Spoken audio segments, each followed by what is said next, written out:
Buenos días, soy Leonardo Guidi, analista financiero de Conectar Bursátil. Hoy es viernes 28 de marzo del 2025. Estamos terminando el primer trimestre del año y este es el resumen semanal de los mercados que vamos a comenzar viendo de qué manera está terminando Estados Unidos este primer trimestre, que bueno, hasta febrero venía bastante bien, incluso con récord histórico, hasta que comenzó el mandato de Trump y se vino, bueno, lo que todos conocemos, ¿no? O sea, todo el tema de aranceles que revivió esta semana y que encima estamos en recta final para el 2 de abril. Trump le ha puesto al 2 de abril como el nombre de el Día de la Liberación, o sea, le ha puesto un eslogan. Vamos a ver qué pasa, porque encima esta semana habíamos arrancado bien. O sea, yo miro esta semana, vemos cómo va de mayor a menor. O sea, habíamos arrancado, encima acá feriado el lunes pasado, había arrancado con un salto alcista, con un hueco alcista, con una suba bastante fuerte, contundente. Y vieron que ya la semana pasada veníamos diciendo, bueno, que si tomamos la medición de la baja, habíamos llegado ahí al 10%, o sea, 10% de baja, que como lo hemos visto en informes anteriores, históricamente es un promedio bastante repetido dentro de correcciones de mercado de Estados Unidos. Y bueno, se había empezado a recuperar, incluso, o sea, la verdad que con la suba del lunes pasado, ya como que empezaba a tejerse cada vez más la narrativa de que esto ya había terminado, que era una corrección que había terminado. El martes ahí un poco dubitativo. ¿Y qué pasó el miércoles acá? ¿Qué pasó el miércoles? Adivinemos, obviamente apareció Trump de vuelta. Dijo que le iba a poner 25% de arancel a todos los autos no fabricados en Estados Unidos. O sea, un ataque ya directamente a la Unión Europea. E incluso el mismo Elon Musk, fíjense que tuiteó, o sea, escribió en su propia red social de X que Tesla no salía indemne. O sea, es raro porque él está formando parte del gobierno de Trump y justamente los que habíamos hablado de Tesla el año pasado y bueno, ustedes vieron mi evaluación de Tesla hace un par de semanas, ¿no? Lo que decía yo, que decíamos varios, obviamente, de cómo Tesla podía beneficiarse justamente de Elon Musk tan cerca de Trump ahí en el gobierno con tanto poder para influir en decisiones del presidente de Estados Unidos, cómo eso podía beneficiar a la compañía. Bueno, resulta que esta semana salió Elon a decir, mire, esto que está haciendo Trump nos va a perjudicar, va a perjudicar a la propia Tesla. Así que bueno, no sé, o sea, no dio mucho más detalles, no dijo lo hablé con Trump, no dijo nada, simplemente reaccionó a que Trump puso un arancel del 25%. Y bueno, como estamos ahora, digamos, está todo como en pausa hasta el miércoles que viene. El miércoles que viene, que encima es feriado acá también de vuelta, veremos qué ocurre. Y claramente no es un buen presagio lo que pasó esta semana, porque claramente el mercado está descontando que va a seguir esta guerra comercial. O sea, ya tanto la Unión Europea como incluso Canadá ya han anunciado que si el 2 de abril los aranceles quedan ya establecidos, ellos van a responder contra otros aranceles. O sea, a ver, como ya les hemos comentado, o sea, les he dicho, ya cuesta seguir el ritmo de la cantidad de aranceles que se ponen, que se sacan. O sea, en teoría, si esto sigue así, si no hay ningún arreglo previo, ninguna friendly conversation, o sea, si Trump no tiene ninguna conversación amistosa con Sheinbaum en México, con Trudeau o alguno de los miembros del gabinete de Trudeau en Canadá, con Van der Leyen en Europa, o sea, si no hay ninguna conversación amigable para seguir negociando, en teoría el miércoles ya tendría que haber 25% de aranceles a productos de Canadá, excepto petróleo 10%, y excepto autos, que a los autos no les pusieron los aranceles.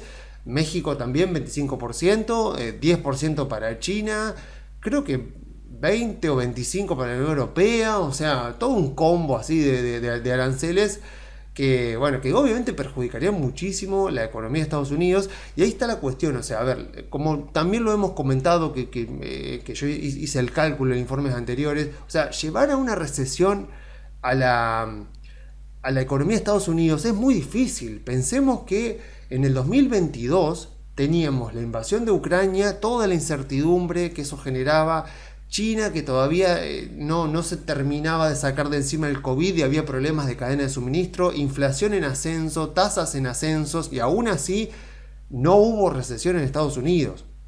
O si la hubo, tal vez ahí por unas mediciones de PBI, fueron o sea, fue nada, fue un instante y nada más. O sea que es difícil llevar a la economía de Estados Unidos a una recesión, pero Trump puede ponerle empeño. O sea, sabemos que Trump es capaz de ponerle empeño y lograr algo que sabemos que es muy difícil de hacer. De hecho, esta semana la Fed de Atlanta, vieron que el mercado cuando le conviene mira una cosa, cuando le conviene mira otra. Vieron que yo les comentaba que la Fed de Nueva York también tiene una medición del PBI para Estados Unidos, una medición de alta frecuencia que sigue dando bastante positivo, pero no importa, el mercado va a mirar siempre la más negativa, siempre, excepto en algunos contextos donde el mercado se pone en euforia y mira solo lo positivo, que son los menos.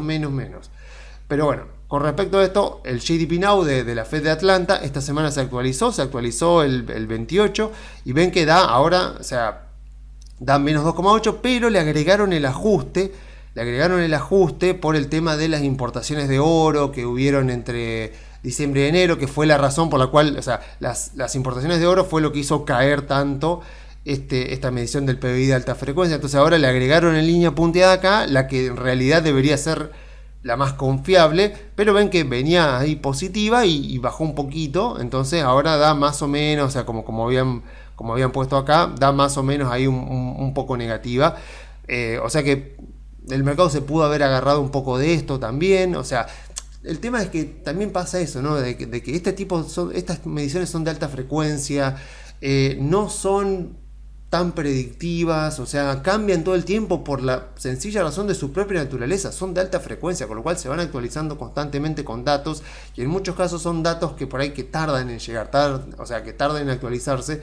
Entonces son mediciones que, o sea, está bien, te sirve, pero la verdad es que para tomar decisiones no te cambia mucho. Entonces, la razón por la cual está bajando el mercado ahora no es tanto ni por esto, es simplemente por la incertidumbre que genera Trump.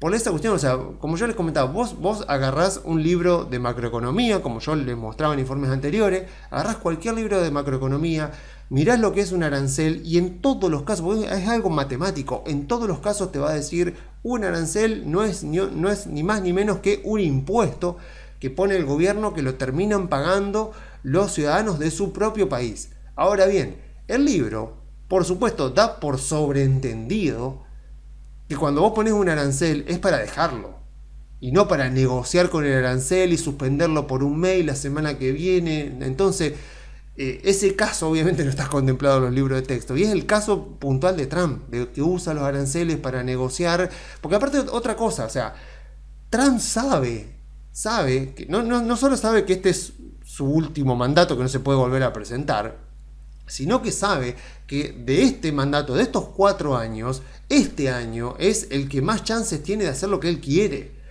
Porque el año que viene, para esta época, ya para marzo, incluso para principios de marzo, ya van a estar arrancando las internas electorales en diferentes estados, para las legislativas de noviembre del año que viene. Entonces, el Congreso, obviamente que el Congreso se va a poner bastante conservador en ese sentido. O sea, si vos sos un diputado, si vos sos un senador, que este año tenés que ir por tu reelección, y recordemos que la Cámara de Diputados en Estados Unidos se renueva cada 2 años. O sea, el mandato de un diputado en Estados Unidos son 2 años. Cada 2 años la Cámara de Diputados de Estados Unidos arranca de cero. O sea, son todos los cargos son elegidos nuevamente. Obviamente que tienen reelección indefinida y se pueden postular las veces que quieran. En el caso de los senadores son 6 años, pero la Cámara de Diputados son 2 años. Entonces todos los diputados van a campaña.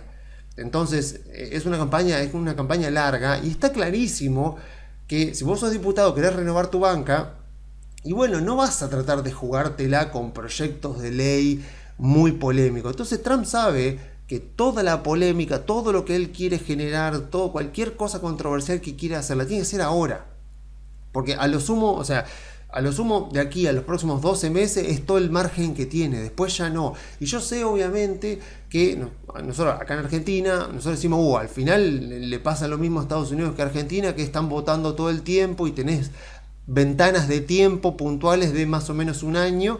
Ahora en Argentina nosotros ahora decimos, bueno, ya estamos en año electoral, entonces sabemos que hay ciertas dinámicas que ocurren en los años electorales, como por ejemplo el Congreso, justamente, que el Congreso por ahí no quiere meterse por ejemplo, acá en Argentina pasaba con la ley del aborto, ¿no?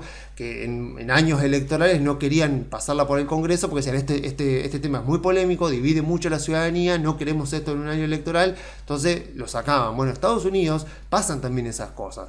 Y bueno, yo sé que muchos dicen, bueno, pero no debería ser así, o sea, no debería ocurrir que entonces que los países se paralicen por las elecciones. Bueno, pero la diferencia es que, a ver, esta cuestión de que cada 2 años haya elecciones, no es, a ver, en mi opinión personal es que en países desarrollados no es algo malo, es algo bueno. Porque en los países donde las instituciones son fuertes, las reglas de juego son claras. Entonces, lo que vos no querés, o sea, si vos sos un inversor, si vos sos un empresario, si vos sos un emprendedor y estás iniciando un negocio, no pongamos el gran empresario, pongamos el emprendedor, el tipo que está arriesgando su propio capital, que le está pidiendo plata a su familia, el tipo que tiene que arriesgarse para hacer una inversión, para alquilar un local, para poner un taller, para lo que sea. Ese tipo necesita reglas de juego que mal que bien, o sea, que impuestos un poco más altos, impuestos un poco más bajos, regulaciones un poco más, un poco menos, pero que sean estables. Para que esa persona pueda proyectar, para que pueda hacer un proyecto de inversión, para que pueda decir, bueno, yo sé que yo me tengo que esperar este tipo de impuestos, me tengo que esperar este tipo de regulaciones, sé que tengo que hacer todo este tema de permisos, o sea, todo este tema burocrático. Entonces necesitas reglas de juego claras. Y eso te lo permite, esta situación de que uno diga, bueno, Trump puede hacer locuras hasta el año que viene, pero a partir de marzo del año que viene el propio Congreso puede frenarle los proyectos de ley que pueda mandar Trump porque no quiere meterse en polémicas que puedan dividir a la ciudadanía, porque los tipos tienen que jugarse la banca. Esa parálisis del Congreso en un país desarrollado, en un país donde las instituciones son fuertes, en un país donde el Estado de Derecho es fuerte, no es malo, o sea, porque te da previsibilidad a futuro. En Argentina, donde está todo por hacer, donde cada 4 años refundamos el país desde cero y arrancamos de vuelta y decimos, bueno, hay que hacer reforma de todo, obviamente que sí, que eso te juega en contra.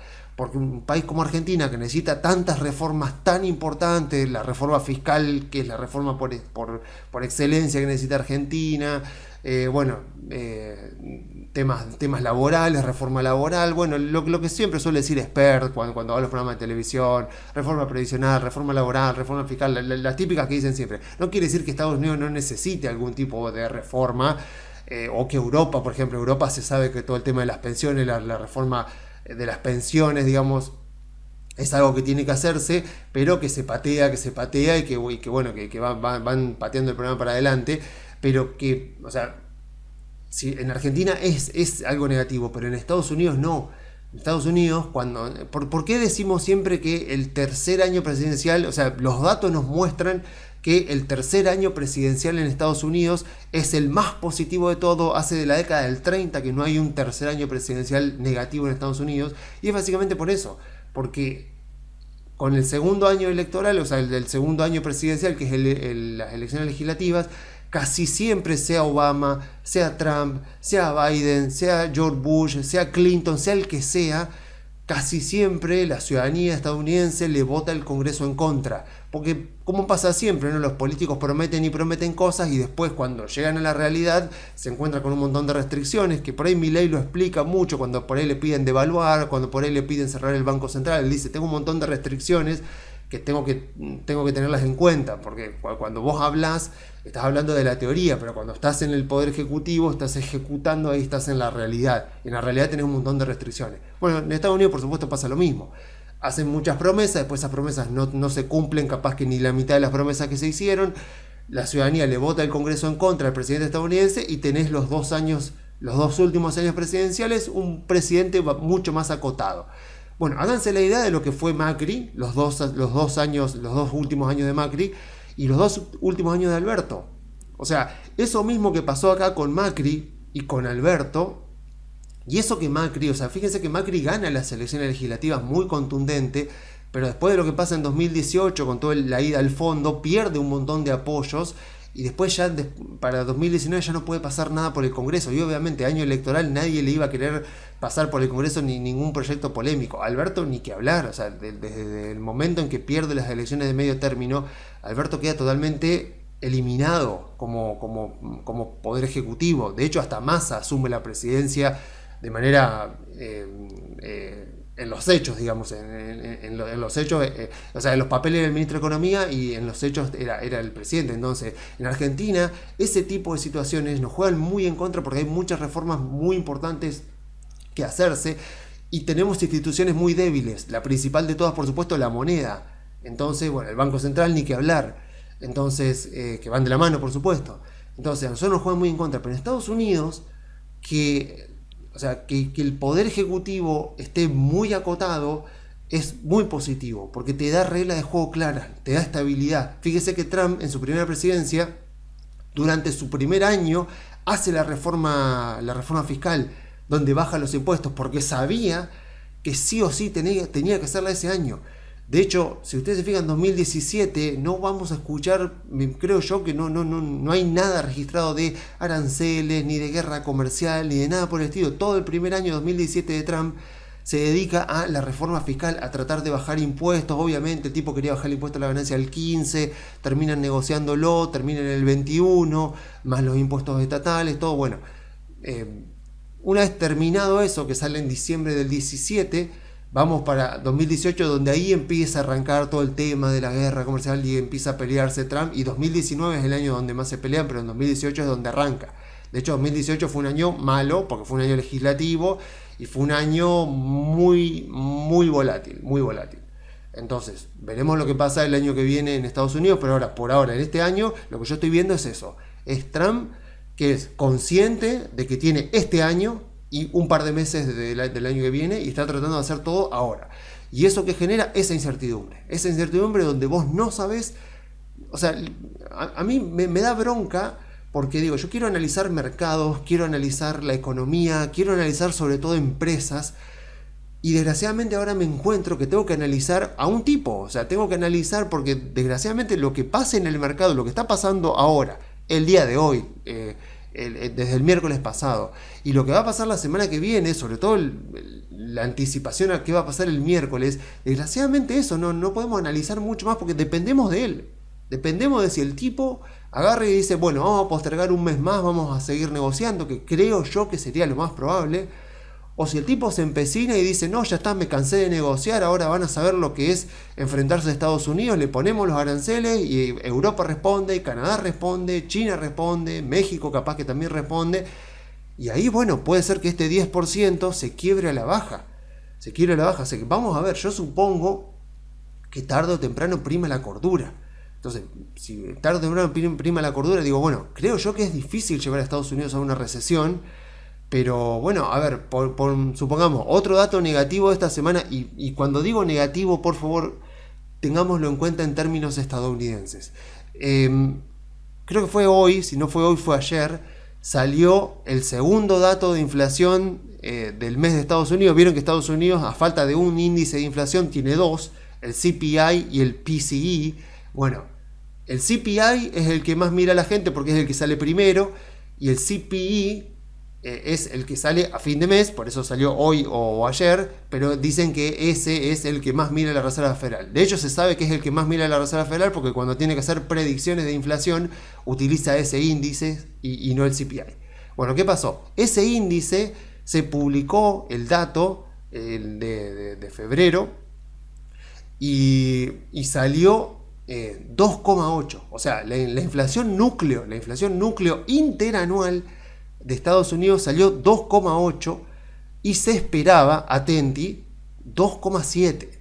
Y eso dicen también que fue motivo de la baja de hoy. Se esperaba 2,7 y vino 2,8. ¡Oh, qué tragedia! Bueno, problemas de primer mundo, podríamos decir. Pensamos nosotros con un 2,4 mensual, que ahora encima dicen que se aceleró un poco. Vamos a ver. Pero bueno, yo creo que en definitiva esto se reduce a eso, se reduce a que desgraciadamente Trump genera muchísima incertidumbre y que bueno, que efectivamente, o sea, sabemos que los aranceles, sabemos que los aranceles que está proponiendo Trump en la dimensión que lo está proponiendo, en ese tamaño de aranceles, si esos aranceles se mantienen por varios meses, pueden llevar a Estados Unidos a una recesión. Entonces, acá está la cuestión. O sea, si esta corrección de mercado, que por ahora es absolutamente normal y que no habría nada raro, porque de hecho ha pasado y ha pasado durante la última década, de ver una corrección de mercado que en vez de terminar en B corta, termina en W, o como dirían los analistas técnicos, en un doble piso. Podría llegar a pasar. Si eso ocurre, que tendría sentido también si es que algo medio que se arregla el 2 de abril, podría ser que el mercado baje el lunes y baje el martes, por ejemplo, ahí ante la expectativa. Si el miércoles más o menos la cosa se encamina, ahí ya puede hacer el piso y puede salir, tendría sentido. Pero bueno, si no pasa eso, entonces ahí sí ya, digamos, si no pasa eso, ya tendría que ser porque efectivamente el mercado confirma que los aranceles se van a poner en vigencia y van a estar más tiempo. Y bueno, ahí veremos ya con ese nuevo escenario, a ver qué es lo que descuenta el mercado, porque podría ser entonces ya que bajemos ya por debajo del 10%, entonces quiere decir que ya ahí sí el mercado está previendo realmente un riesgo de recesión. Acá estamos hablando, o sea, cuando hablamos de esto es lo que en teoría financiera, porque obviamente vimos que Argentina, por supuesto, ahora vamos a hablar un poquito, vimos que Argentina también se vio arrastrada por todo esto, a pesar de que esta semana se anunció el acuerdo con el fondo, Caputo tiró la cifra de 20.000 millones de dólares. Bueno, ahora vamos a hablar porque hay todo un tema para hablar de Argentina. Pero digo, esto que está pasando es lo que se llama riesgo sistemático. Es lo que cuando estudiamos finanzas nos explican que el riesgo, vos cuando compras una acción, estás asumiendo dos tipos de riesgo. Estás asumiendo riesgo sistemático y riesgo no sistemático. O sea, sistemático, más o menos la palabra te lo dice.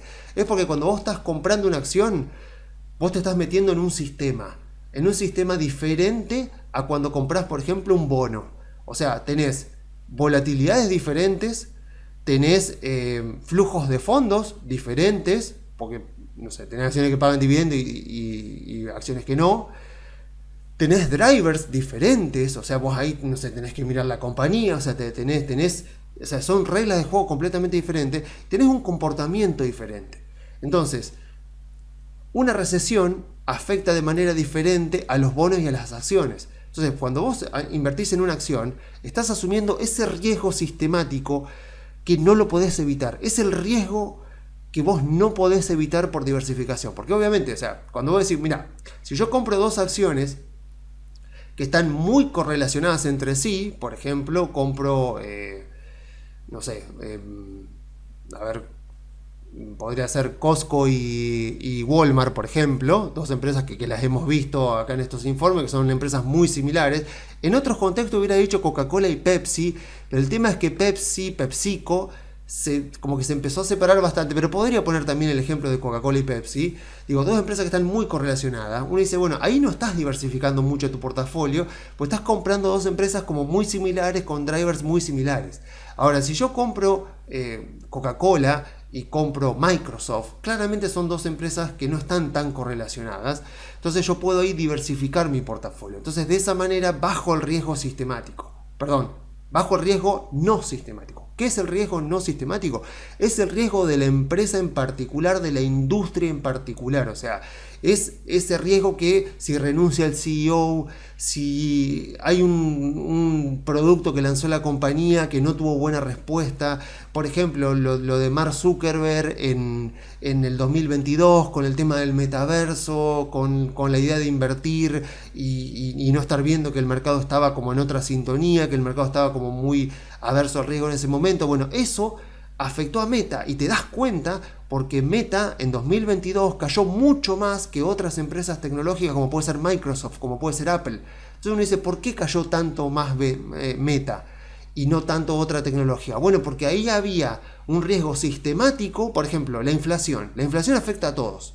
Cuando la inflación es alta, caen todas las acciones. O la Reserva Federal sube las tasas de interés, afecta a todas las empresas, algunas más, algunas menos, pero afecta a todo. Eso es riesgo sistemático. O sea, vos estás acá asumiendo un riesgo sistemático. Entonces, ¿qué quiere decir? Que si Estados Unidos efectivamente entra en recesión, esta baja que estamos viendo, obviamente está respondiendo más que nada a eso. Volviendo al caso de Meta en 2022, después vos tenés ese otro riesgo no sistemático, que es el riesgo de la empresa en particular. Por eso uno dice, es muy riesgoso que estés comprado solamente en una acción. Porque al estar comprado en una acción, vos estás asumiendo no solo el riesgo de estar invertido en acciones, con lo cual te va a afectar todo lo que afecta a las acciones, sino que además vas a estar invertido, por ejemplo, en la industria de la publicidad online, porque Meta está en la publicidad online, pero además vas a estar invertido dentro de la empresa Meta. Todo tu dinero va a estar puesto ahí.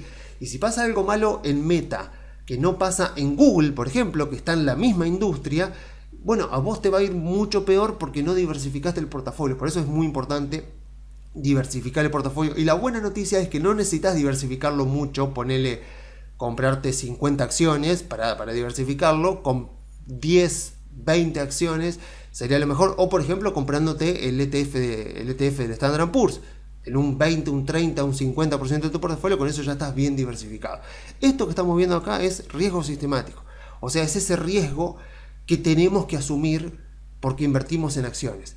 O sea, contextos como estos son los que realmente te prueban si vos servís para esto o no. Si vos podés invertir en esto, o más vale comprarte una letra, comprarte una obligación negociable, por ejemplo, algo mucho más tranquilo. O sea, porque aguantar este tipo de situaciones sin cometer ninguna imprudencia es realmente lo más difícil. Como decía Charlie Munger, lo más difícil es quedarte quieto. O sea, lo más difícil es quedarte quieto, es ver lo que está pasando y quedarte quieto. Porque claro, si vos sos dueño de tu casa propia, no tenés una persona que todos los días te viene a golpear la puerta y te dicen, che, el metro cuadrado de tu casa hoy bajó. Y mañana viene, te golpea la puerta y te dice, vos sabés que hoy el metro de tu casa se mantuvo estable. Y pasado mañana viene y te golpea la puerta y te dice, mira, hoy vos sabés que el metro cuadrado de tu casa volvió a bajar. Entonces, como no tenés ese tipo de información fluyéndote y diciéndote todo el tiempo cuánto vale lo que vos posees, evita que vos cometas imprudencia. Acá no, acá desgraciadamente tenemos información al instante y encima nos pasa que los mercados están muy correlacionados entre sí. Por eso lo quiero enlazar con Argentina. Y bueno, voy a pasarme un poco, voy a hablar un poco más de Argentina acá.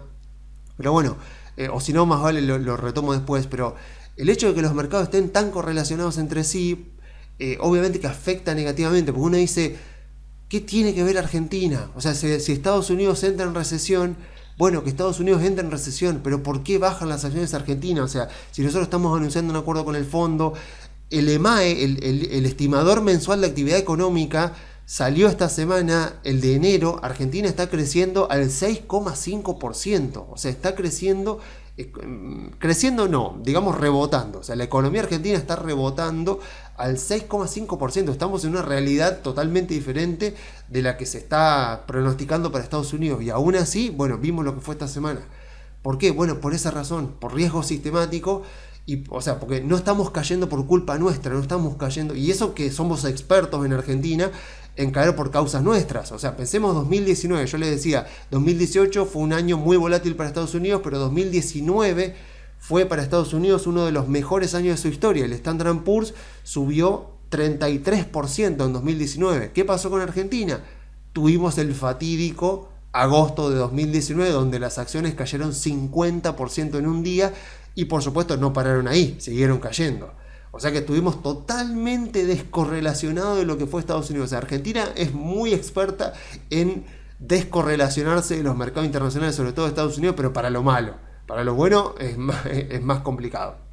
Lo hemos logrado en la época de Macri, por ejemplo, 2016, por ejemplo, fue un año bastante bueno. Estados Unidos fue bien, pero para nada, acá fue un año espectacular. 2017 en Estados Unidos fue más 20, me acuerdo, y acá fue muchísimo mejor. Y bueno, 2018 ya Estados Unidos flojito ahí, menos 4, y Argentina mucho peor, porque ya era la segunda parte del gobierno de Macri, que fue muy mal. Entonces, a ver si me acuerdo entonces ahora de retomar este tema, pero digo, prestemos atención al 2 de abril, a ver qué ocurre, y digo, bueno, o sea, acá decimos, ok, las oportunidades siguen estando. La semana que viene vamos a ver la evaluación de Mercado Libre, que la terminé esta semana y quedé muy, muy contento y muy entusiasmado con la evaluación de Mercado Libre. Voy a tener que spoilear un poco, pero digo, la semana que viene lo vamos a ver bien en detalle, porque los números son muy interesantes, pero digo, muy barata la compañía, o sea, muy buena, me da muy bien la evaluación para Mercado Libre. Voy a spoilear el resultado, digo, para generar un poco de entusiasmo, digo, o sea, muy interesante la evaluación de Mercado Libre, después de la de Walmart que no me gustó para nada, digo, bueno, bocanada de aire fresco, encontrar una empresa que uno dice, che, por donde la miro, toco las variables de la evaluación y por donde la miro, esta empresa parece estar muy interesante a pesar de lo que ha subido. Sigue siendo riesgo latinoamericano, por supuesto, mercados emergentes, o sea, con lo cual sabemos también que tiene una mayor volatilidad, pero muy interesante, esa la vamos a ver la semana que viene. Y después por lo pronto digo, bueno, lo mismo, ¿no? O sea, Google, ya hemos visto la evaluación acá también, me parece sumamente barata, Meta también. Si no, digo, me compro el Nasdaq, aprovecho que las acciones han caído y las tecnológicas han caído más. Seguimos viendo la descoordinación entre Estados Unidos y Europa. Vemos el índice, si me fijo acá, el índice de Alemania. Vemos que Europa sigue en la suya, más o menos, o sea, nada que ver a lo que está pasando en Estados Unidos. También que Alemania está con su tema electoral también, pero vemos que está diferenciado lo que es Europa de Estados Unidos. Así que para mí, yo les digo, veremos qué pasa, o sea, veremos qué pasa y desgraciadamente me pasa esa situación. Digo, no puedo analizar indicador económico, no puedo analizar nada. Tengo simplemente que esperar a ver qué hace Trump, a ver qué estrategia tiene, a ver cómo quiere negociar, qué planea, o sea, y es bueno, y sabemos que es muy difícil porque nunca va a revelar sus verdaderas intenciones. Las de México y las de Canadá sí las dijo, pero bueno, mientras tanto, digo, para mí sigue siendo gran oportunidad de compra en Estados Unidos. Creo que después nos vamos a terminar lamentando si es que no aprovechamos. Y lo mismo en Argentina. Así que, ya que estamos en Argentina, vamos para allá. Vamos a poner entonces el gráfico del Merval en dólares. Que, bueno, vemos que básicamente al mismo ritmo de Estados Unidos, o sea, miércoles, jueves, viernes, a la baja, como Estados Unidos, pero estamos viendo también como que también el Merval está encontrando un piso, las acciones argentinas están encontrando un piso, es como que, bueno, hablábamos bien de riesgo sistemático, no sistemático, es como que la parte argentina del riesgo es como que está empezando un poco a hacer de contrapeso, porque vemos que ya el Merval en dólares tocó un piso, empezó a subir y bueno, y si bien sigue estando correlacionado con Estados Unidos, vamos a ver, o sea, igual veamos obviamente lo que ocurre la semana que viene con Estados Unidos, porque les decía, los mercados internacionales hoy por hoy están muy correlacionados. En la década del 70, hasta te podría decir en la década de los 80, los mercados estaban un poco menos correlacionados, entonces vos podías tener, no sé, algo malo que estaba pasando en Estados Unidos, pero Europa creciendo fuerte, entonces podías ir moviéndote, pero desgraciadamente hoy cuando hacen análisis bueno, que se publican todos los años de correlaciones entre los mercados, vos ves que durante las últimas décadas, a medida que la tecnología avanzó y permitió la interconexión de mercados, encima las bolsas de comercio de diferentes países, de las ciudades más importantes del mundo, empezaron a hacer convenios de interconexión para, no sé, un instrumento que estaba listado en Shanghái inmediatamente podía ser listado obviamente se listaba en Hong Kong y de Hong Kong pasaba a Europa, entonces ya se interconectaban los mercados, obviamente que es algo sumamente positivo, porque eso permitía a las empresas poder captar más inversores, y captar más inversores, por ejemplo, para un título de deuda, implicaba tal vez ofrecer una menor tasa de interés o captar un capital más grande. Entonces es buenísimo eso, pero al mismo tiempo te correlacionan los mercados. Entonces pasamos de tener mercados un poco más independientes a que ahora uno dice, bueno, pero ¿por qué baja Argentina? ¿Qué tiene que ver? Y sí, tiene que ver. Porque como los mercados están interconectados, los fondos de inversión que tienen posiciones, por ejemplo, en mercados emergentes, dicen, uy, está bajando Estados Unidos por una cuestión de reglamento, por una cuestión de estrategia, tengo que salir a vender mercados emergentes porque Estados Unidos está bajando. Entonces tengo que vender mercados emergentes, tengo que vender Brasil, tengo que vender México, tengo que vender Colombia, tengo que vender Argentina. Y uno puede ir y decir, no, pero que Argentina está cambiando, mirá Vista Oil que está barata, o sea, no importa, no importa, van a derivar porque aparte representa una parte muy pequeña de su portafolio. Y si encima llegan a equivocarse por tratar de tener una cierta iniciativa, bueno, peor los pueden despedir. Entonces, bueno, desgraciadamente estamos así. O sea, acá donde justamente tenemos que usar nuestro criterio para entender esto. Che, esto que está pasando, ¿es algo propiamente Argentina? ¿Es como lo que pasó, por ejemplo, en 2019 en Argentina o 2018 en Argentina? ¿O es algo que es diferente a lo que está pasando en Estados Unidos? Y sí, es algo diferente, o sea, es algo que debería independizarnos de Estados Unidos, pero desgraciadamente no. Desgraciadamente, o sea, Estados Unidos está mal, hay muchas dudas con respecto a Estados Unidos, y Argentina, que es un mercado de frontera, un mercado standalone directamente, bueno, queda pegado a pesar de que los fundamentos de Argentina están mejorando. Obviamente que para el que tiene liquidez para aprovechar para comprar es buenísimo porque te están dando precios sinceramente muy baratos. Uno mira la evaluación de Vista, la evaluación de bancos argentinos que a mí me siguen gustando, o sea, muy poca gente habla de bancos, pero a mí sinceramente me gustan bastante. Ecogas, o sea, la evaluación de Ecogas, YPF por supuesto también, o sea, YPF vale 15 mil millones de dólares. Petrobras vale 92 mil millones de dólares. En realidad no debería decir que vale, sino que la capitalización de mercado es esa, porque para decir algo más amplio tendría que usar el Enterprise Value, pero bueno, ustedes me entendieron, ¿no? La diferencia de tamaño entre lo que es YPF y todo lo que puede llegar a crecer YPF y lo que es Petrobras, que ya es una empresa así, ya bien consolidada, bien grande, con una gran producción diaria de barriles de petróleo. Por lo tanto, YPF tiene muchísimo para crecer. Y bueno, y uno ve esto y uno dice, ok, o sea, pero ¿por qué entonces baja? Bueno, nos arrastra a Estados Unidos, es una gran oportunidad de compra porque en algún momento cobrarán más relevancia los drivers argentinos, por ejemplo, cuando se conozcan más detalles del acuerdo con el fondo, pero en el mientras tanto nos arrastra a Estados Unidos y es una gran oportunidad de compra, pero tenés que ir en contra del consenso del mercado, que si bien es cierto que por ahí no mira tanto los fundamentos, te puede hacer dudar, por supuesto, pero además de eso tenés que tener paciencia y tenés que tener aguante.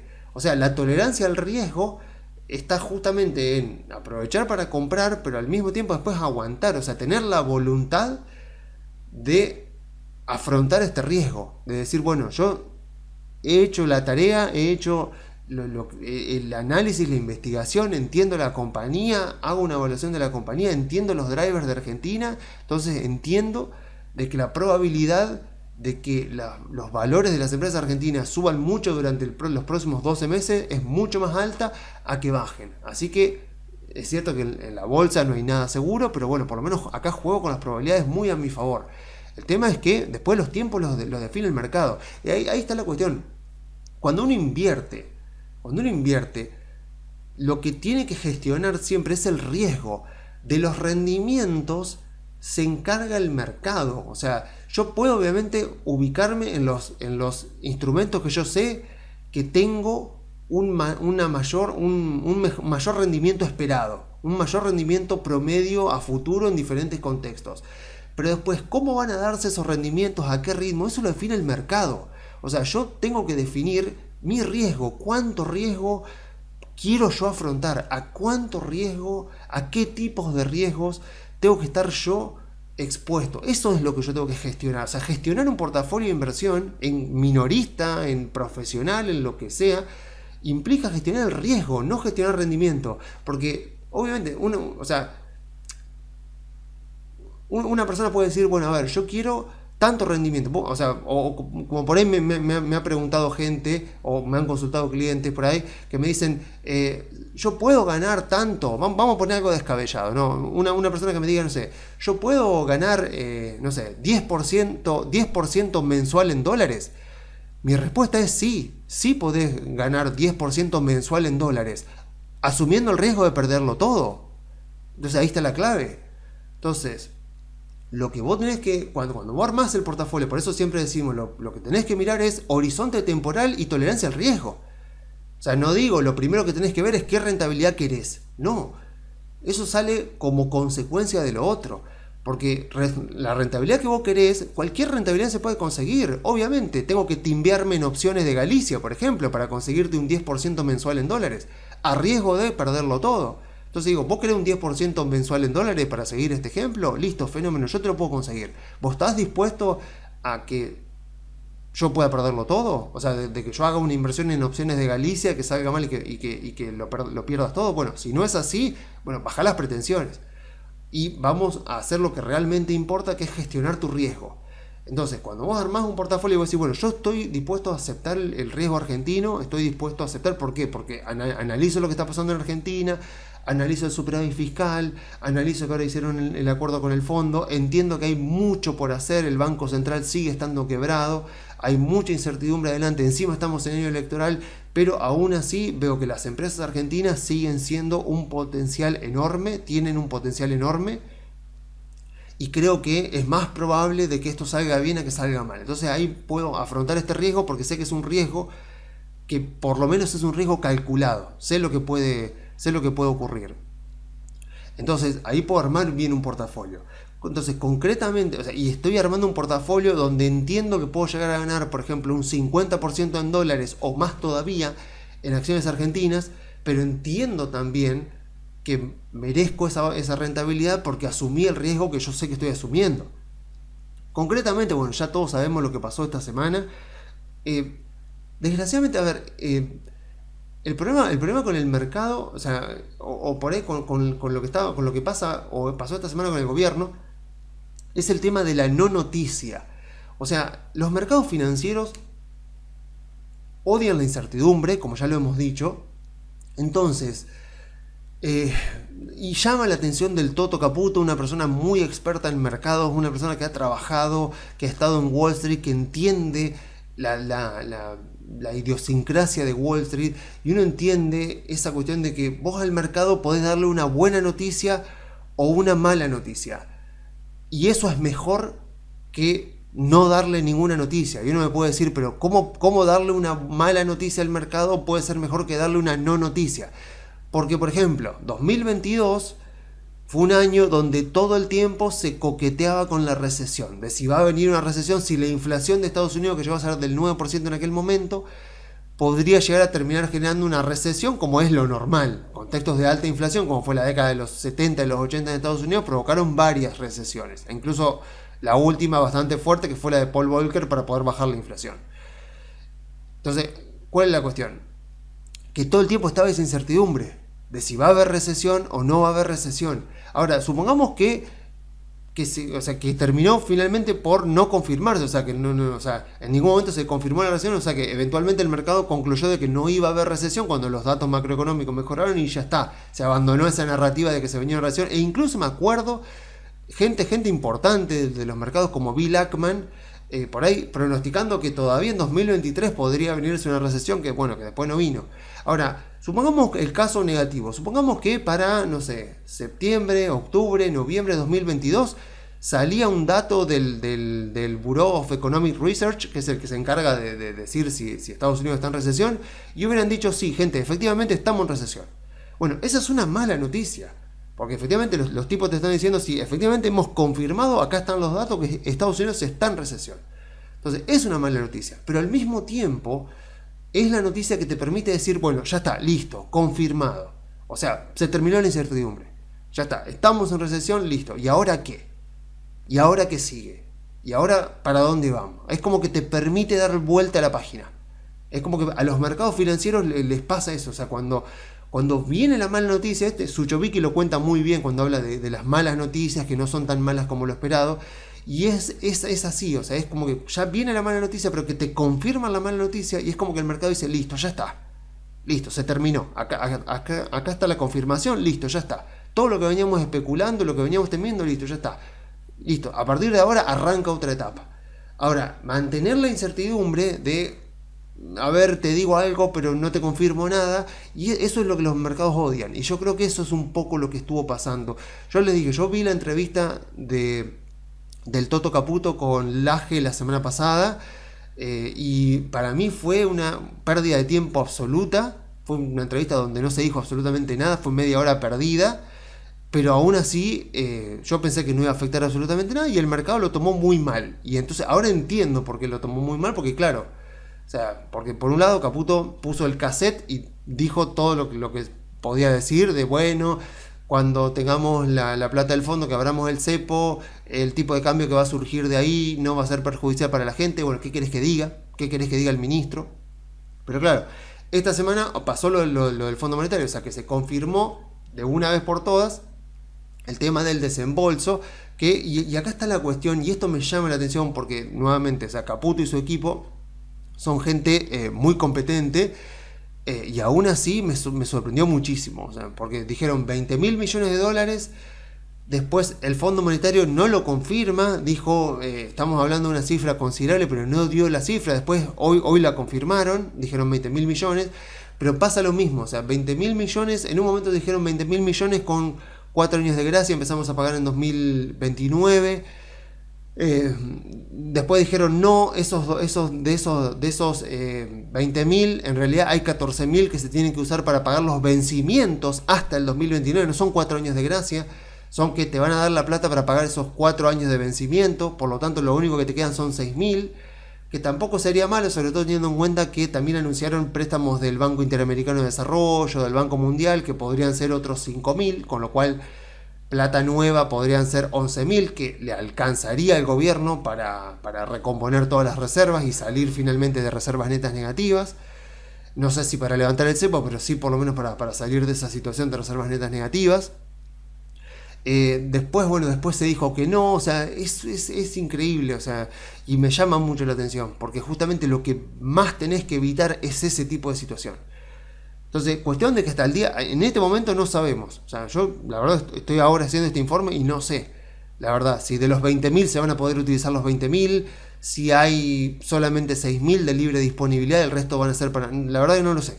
No lo sé, o sea, sé que el domingo va a estar el Toto Caputo con Majul en La Nación, me parece. Así que vamos a ver ahí si ese día ya confirma. Supongo yo que visto y considerando todo lo que ha pasado esta semana, el Toto ya se va a ir con algo preparado para decir, bueno, a ver, digamos las cosas concretas y sin ambigüedades. Porque la verdad es que, claro, ¿qué es lo que pasa?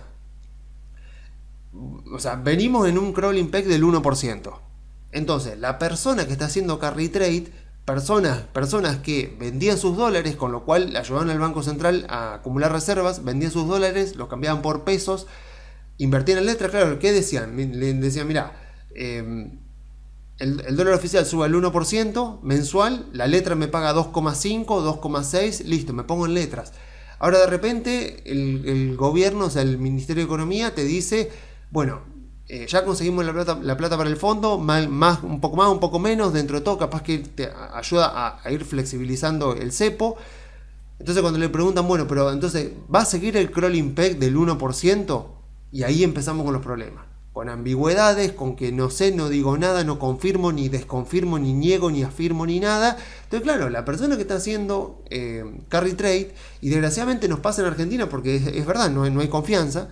La persona que dijo, bueno, cambió los dólares por peso, o incluso si no cambió los dólares por peso, pero está siempre pensando en dólares porque somos argentinos, dice, a ver, yo estoy invirtiendo una letra que está rindiendo el 2,6, 2,7, el crawling peg va al 1%, y no sé, a partir de ahora, no sé si en abril, porque ahora se tiene que juntar la junta directiva del Fondo Monetario, aprobar el acuerdo con Argentina, y a partir de ahí, por ahí empezaríamos ya a tener confirmaciones de cronogramas de desembolsos, a ver, porque la idea es, bueno, si es toda plata nueva, bueno, ¿cuánto te van a dar? O sea, la mayoría de los desembolsos del fondo no han sido el 50% del dinero ya de entrada, generalmente es menos, mucho menos, entonces ahí hay que ver cuánto es efectivamente, y es por eso que no tiene sentido mucho andar discutiendo cosas porque o sea, es incertidumbre, es azar puro. Entonces ahí está la cuestión, o sea, la persona que estaba haciendo carry trade, o incluso la persona que estaba invertida en letras con vistas a posicionarse eventualmente en dólares, sobre todo porque es un año electoral, dijo, ¿sabés qué? Ante esta incertidumbre nueva, que yo hace 3 semanas no la tenía, porque yo pensé que íbamos a seguir con el crawling del 1%, ahora sí tengo dudas de que vayamos a seguir. Ante no saber si vamos a seguir con el crawling del 1%, ¿sabés qué hago? Desarmo el ECAPS y me mando a dólares. Y eso es lo que estuvimos viendo. O sea, gente, instituciones, bancos, empresas desarmando tasa en pesos para posicionarse en dólares. Y encima, obviamente, porque pasa esto, la incertidumbre, y porque somos argentinos y porque no hay confianza, tenés a importadores adelantando importaciones, con los cuales piden reservas al tipo de cambio oficial, y exportadores, sobre todo el campo, postergando exportaciones, lo cual es normal. O sea, acá no hay nada ni bueno ni malo, ni nada cuestionable, ni nada criticable. Somos seres humanos tratando de maximizar nuestra utilidad, y está perfecto. Lástima que, bueno, estamos en un país con tanta incertidumbre y con tanta desconfianza que este tipo de movimientos se producen rápido, y hay tanta fragilidad en el Banco Central que nos pasa eso. O sea, el gobierno ya perdió más de $1.000 millones de reservas en 2 semanas. Y bueno, es algo que pasa. O sea, uno dice, ok, sabemos que las liquidaciones del campo tarde o temprano van a venir, porque la baja de retenciones es hasta el 30 de junio. Así que sabemos que tarde o temprano van a venir. Pero bueno, en el mientras tanto está toda esta volatilidad, está todo esto que pasa. Por eso digo, no tiene sentido perder el tiempo. O sea, si vemos valor en las empresas argentinas, si entendemos que hay superávit fiscal y que eso es innegociable, que ya sabemos que el gobierno va a usar esas reservas, ese dinero para recomponer reservas a cambio de letras intransferibles, que el gobierno tiene consensos en el Congreso, que sigue siendo el principal candidato en las elecciones. O sea, si entendemos que los drivers siguen estando a nuestro favor y estamos dispuestos a tolerar este riesgo, a asumir este riesgo, bueno, sigamos aprovechemos. O sea, veremos ahora en abril con lo que pasa en Estados Unidos, pero además, bueno, o sea, a ver que se reúna el Fondo Monetario, a ver qué es lo que pasa. Pero digo, bueno, o sea, creería yo que estamos mucho más cerca, tanto en Argentina como en Estados Unidos, de un piso de lo que pensamos, y que por lo tanto es una gran oportunidad de compra. Pero bueno, hay que aguantar, hay que aguantar sabiendo que las cosas se están haciendo. Pero bueno, desgraciadamente, la verdad que me sorprendí, porque digo, qué necesidad de generar esta incertidumbre, qué necesidad, porque aparte sabemos que si hay algún tipo de cláusula, algo para cómo va a ser el régimen cambiario argentino después de la salida del cepo, una vez que se reciba el plata del fondo, no lo vamos a saber, porque no se va a publicar. Se habla de bandas de flotación, se habla de seguir con el crawling, no sé, se habla, y ya te digo, o sea, mensajes y mensajes en grupos de WhatsApp, mensajes en redes sociales, y yo digo, ¿para qué? ¿Para qué perdés el tiempo especulando, leyendo? Porque eso genera justamente la volatilidad. Justamente, o sea, se dice que digamos, la teoría del mercado financiero, del movimiento browniano geométrico, justamente dice eso, dice que los precios de las acciones a corto plazo son muy azarosos, porque los precios se ven influidos por las noticias que van llegando al mercado, y las noticias que van llegando al mercado por definición son azarosas. Entonces te genera ese azar. Entonces, bueno, ahí está la cuestión. No podés nunca adivinar cómo se va a mover ese azar. Lo que podés hacer es entender las compañías, entender el contexto, la macroeconomía, la política, y decir, bueno, a ver, yo entiendo lo que está pasando políticamente, entiendo financieramente y fiscalmente lo que está haciendo el gobierno, entiendo lo que va a hacer este acuerdo con el fondo para recomponer el Banco Central, entiendo que el EMAE dijo que la economía en enero se rebotó, digamos, al 6,5%. Entiendo que las cosas se están haciendo bien y que los resultados están empezando a verse de a poco, pero bueno, estamos en año electoral y estamos en el medio de este acuerdo con el Fondo Monetario que podría posibilitar la salida del cepo, o no. Entonces entiendo todo el contexto de inflación, pero yo miro las compañías y creo que hay muy buenas oportunidades, y creo que si las cosas siguen este camino, bueno, de aquí a los próximos 12 meses es mucho más probable que las acciones durante estos meses tengan mucha más probabilidad de subir que de bajar. ¿Cómo van a generarse esos rendimientos? Yo digo 50% en dólares, o más de un 50% en dólares. ¿Cómo va a ser? Si arranca la semana que viene, si arranca el mes que viene, si arranca dentro de 6 meses, no tengo la menor idea. Eso lo define el mercado.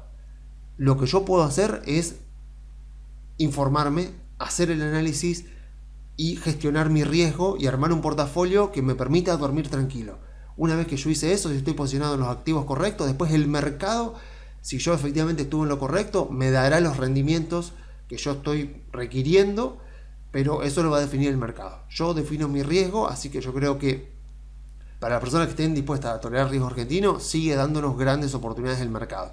Vamos a entrar en una semana clave, el 2 de abril, el miércoles, vamos a ver qué pasa, pero seguramente ya el lunes vamos a ver cómo los mercados van a ir anticipando qué es lo que está hablando Trump con sus colegas, con sus presidentes socios o no tanto.